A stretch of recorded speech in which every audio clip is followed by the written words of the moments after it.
passable, better than Clash of Champions, or as I like to call it, Clash and Burn. Like I said, women's main events was honestly, honest to God, the best way to do it. And if this does go back in the motion of what they were planning earlier, understandable. I guess I can get that. As long as we get Sasha and Bayley at WrestleMania in the end, I'll be happy, because that gets Charlotte away from the title for a little bit. Maybe they can start building up some other women.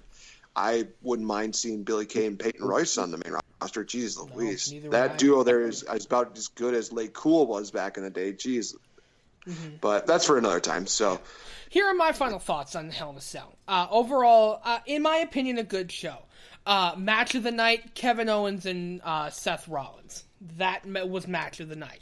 No offense to the women. It was an incredible match. But it seemed like the Kevin Owens, Seth Rollins feud had a more natural build to me for the Cell. In my opinion, I think Sasha and Charlotte were kind of just thrown into the Cell because it would make history. Again, no offense. I'm totally happy that the women were in Hell in a Cell on main event of a WWE pay-per-view. That is just glorious. It's historical. That's where we want to be in today's society. But match of the night was Kevin Owens, Seth Rollins for the title, and I'm glad how it ended. Overall, again, like Nate said, much better than Clash and Burn, whatever the hell we're calling it now. And I'm really looking forward to the next Raw pay-per-view, which is going to be Roadblock. Cockblock, yes. Can't wait till Cockblock. Oh, let's take us to commercial already. All right, we're going to take a quick break, come back, we're going to recap Monday Night Raw, Smackdown, and let you guys know about the future of the Squared Circle Podcast Heavyweight Championship. That's next here on the Squared Circle. Hey, what's going on, guys? It's Spencer Hart from the Squared Circle Podcast. Wanted to let you know about some amazing news. You can listen to the Squared Circle Podcast right now on the new Satchel Podcast player for both Android and iPhones. Here's the deal. While you're listening to us on Satchel, you can quickly and easily send us a few dollars to make our show even better. So if you're listening to us on Satchel right now, go ahead, click that donate button and send us some much appreciated donations. And if you're not listening to us on Satchel, I mean, come on, what are you doing? Download the podcast player right now at satchelplayer.com. Exclusive friends of the Squared Circle Podcast. What is going on, guys? This is the loose cannon, Nate the Effing Great, here to tell you about a great company known as AJsBelts.com. Why are they so great, you ask?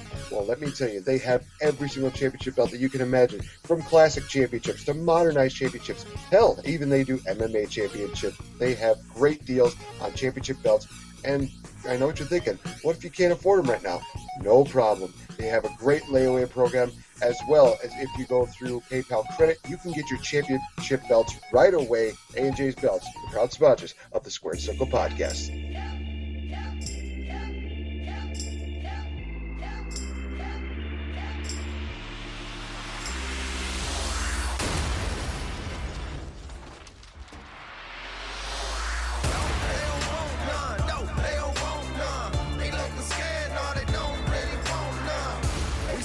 Welcome back to the Squared Circle Podcast on Spreaker.com, iTunesPlayer.fm, PodDirectory.com, Stitcher.com, IWNerd.com, on the Satchel Player app right now on your iOS and Android phones, also on Mr. Nate the Effin' Great's YouTube page. Alright, boys, let's recap a little bit about Monday Night Raw and Smackdown Live. Monday Night Raw, how do I say this nicely? Goldberg. That was it. I mean... Paul Heyman played just the tip with us with Brock Lesnar, as usual. I got excited because I thought it was true. I fell for it because I'm an idiot. I mean, we could say, stupid idiot. Oh, don't even.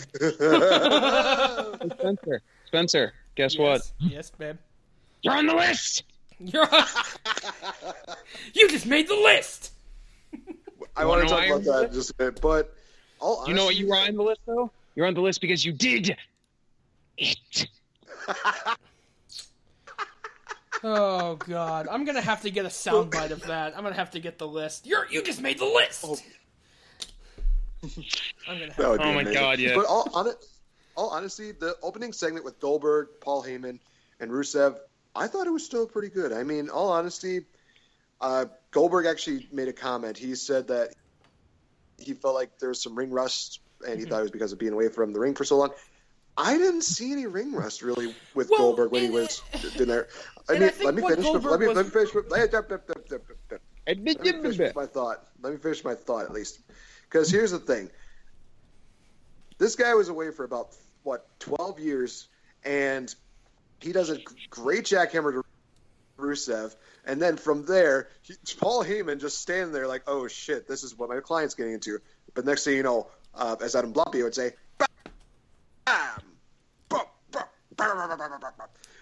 gets speared by Goldberg. That was beautiful. I honestly thought to myself, "Oh my god, this is the Goldberg I remember." Yes. I am loving this right now. And I think what Goldberg was referring to for the ring rust was he went to go give the knees to the midsection to Rusev and he fell. I think that's what he was referring to. Yeah, he fell the first time. So I think that's what he was referring to. Other than that, yeah, he looks just fine to me. I am looking forward to Goldberg taking Brock to his limits. As to the finale of that match, we won't get into that because it will spoil my prediction. So, yeah. Yeah, so Monday Night Raw gets started off with the Goldberg promo, leading to Paul Heyman being taken away in an ambulance. Kayfabe, of course. Is it an ambulance match? It's going to be an ambulance match, yes. God, no. God, no. Oh, yeah. Don't you just love how Paul Heyman played the whole, I'm an advocate deal, like the way he did with Undertaker last year, where he just talks a lot of smack.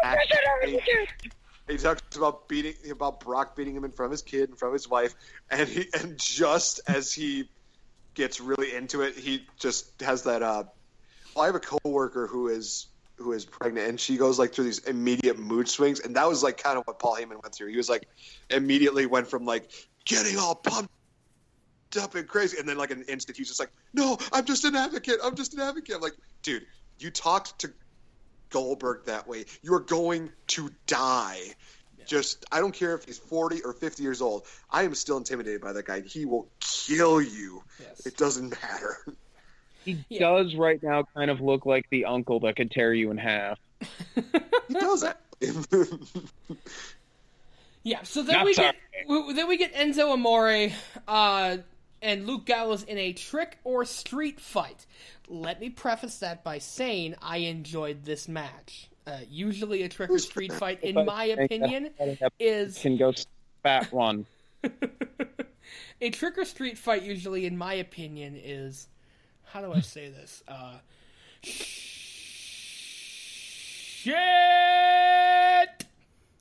But this one was actually pretty good. I thought you were going, shh, as in like the crowd just goes mild. No, usually trick or street fights are absolute shit. This one was actually pretty good. It really used all the props, or all the weapons and everything, the pumpkins and the bobbing for apples, tank of water, and the skeleton, the kendo stick. They were all utilized. The only spot I had a problem with was when Big Cass went to go put the big pumpkin on Luke Gallows' head. Apparently they didn't measure Luke Gallows' head and it didn't fit.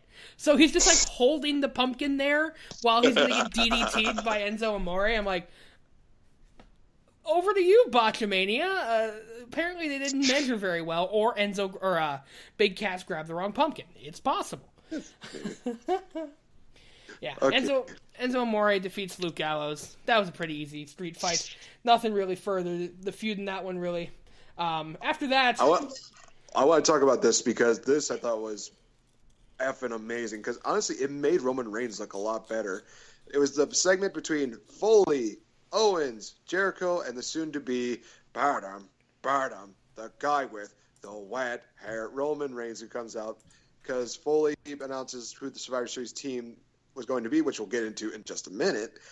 What I loved about this was the whole Halloween themed deal, and Chris Jericho and fucking Roman Reigns. Jeez, if they have a feud, I will be super happy because basically Roman Reigns and was talking about, hey, I'm glad that you're out here, Mick Foley, in your pumpkin shirt, and he talks about Kevin Owens and Jericho being SpongeBob and Patrick, and Jericho's just like, you don't even have a Halloween, you moron. And Roman's like, you're right, I was gonna dress up as something that you would have liked, that being a stupid idiot. And then he says, but they didn't have any Chris Jericho outfits, so, and Jericho sold it so well with that face. Yeah. Oh my God. I thought to myself, this is the Roman Reigns I needed. Not some stupid succotash deal, but just quick little insults that are funny and they're clever and they make sense. Mm-hmm. That is the Roman Reigns I needed. And of course, Jericho's like, you want to go? You know what? No, you're not going on the list. In fact, nobody here deserves to be on the list. I'm like, oh, okay, so there's apparently a standard to being on the list. Well, of course there's a standard to being on the list. Yeah, just you have to meet the acceptable idiot minimum. Ask Spencer. Spencer, what's it like being on the list? It's great. I love being on the list of Jericho. That's a backhanded compliment. Thank you. I appreciate that. So, yeah, so that would set up the main event of the evening. It would be Roman Reigns versus Chris Jericho for the United States Championship. And well, we'll get to that because that was a pretty good match. After that, we had TJ Perkins and the Brian Kendrick in a rematch for the WWE Cruiserweight Championship. A very heelish ending to this match, and I enjoyed it, actually. Oh, sure, now you enjoy it. I did, because you shut up.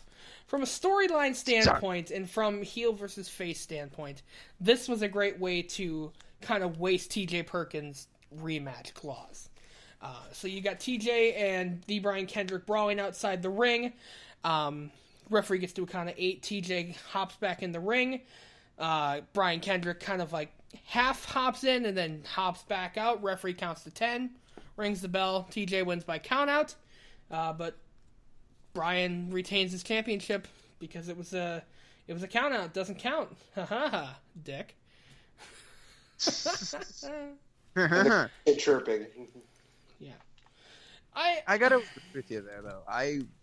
100%, yeah, I'm pretty much on the same page. I really dug the heelish vibe of the ending. I don't know. The crowd still seemed real disinterested to me. Mm-hmm. And I agree with you. People. I don't know. I guess I don't know what to make of it yet because the Cruiserweight division is so new. If we get another month or so down the road and it's still, like, nobody really gives a shit, then I'll be a bit worried. I'm already worried. Crowds, especially WWE crowds, get real set in their ways real quick. So I'm already worried. I got nothing. I'm shocked. I'm appalled. And people need to get into the Cruiserweight division because it's the best fucking thing going today right now, damn it. Even though Raw is trying to water it down. It gave us Hornswoggle, for God's sake, so... Shut up. Shut up. I know you met him and he's you know what? best Meeting the buddy. dude person was awesome. He's a cool guy, but shut your fucking dick holster. Thank you. All right, we can go into one of the qualifying matches for the Survivor Series team, and that being a Battle Royal. I love me a Battle Royal. Especially this one, because everybody actually looked damn good in this matchup. There were more people that looked great in this than before. I mean, you got the little bit of the Bo Dallas, Curtis Axel rivalry still going on, the tag team deal. In the end, I have a question. Man, I was disappointed with the ending. But what was your question? What in the God's green earth was Darren Young wearing? I wasn't even paying attention to Darren Young, so that's he looked like a black Bob Backlund. Well, he was dressed like Bob Backlund, so.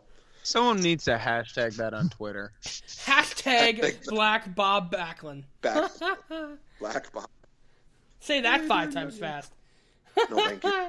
So the ending was basically like what was like Royal Rumble 2004, and even though WWE will not acknowledge one of the participants in that, Sami Zayn basically had a chokehold on Braun Strowman. It looks like